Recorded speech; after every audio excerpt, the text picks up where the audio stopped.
সমস্ত উম্মতের হযরত ঈসা রূহুল্লাহর কাছে চলে যাবে। হযরত ঈসা রূহুল্লাহ বলবে আমি তো ইয়া নাফসি পড়ি, আমি তো বাঁচার আত্মনাদ করি। কারণ এই যে খ্রিস্টানেরা, এরা আমার মা মরিয়ম আলাইহিস সালাম তাকে আল্লাহর স্ত্রী মনে করে, আর আমি হযরত ঈসাকে তার আল্লাহ সন্তান মনে করে।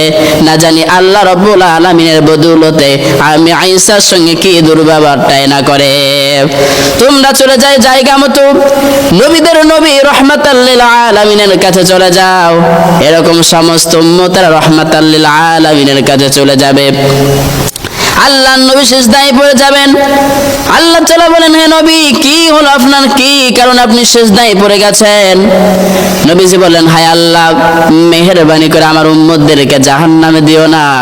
আল্লাহ তাআলা বলেন, হে হাবিব, আমি আল্লাহ তাআলা আজকে আপনাকে এমন একটি স্পেশালি পাওয়ার দিয়ে দিলাম, আমি যে সুন্দর জান্নাত বানিয়েছি, আপনার উম্মতদেরকে আপনি সুপারিশ করে তাদেরকে জান্নাতে শামিল করে দেন।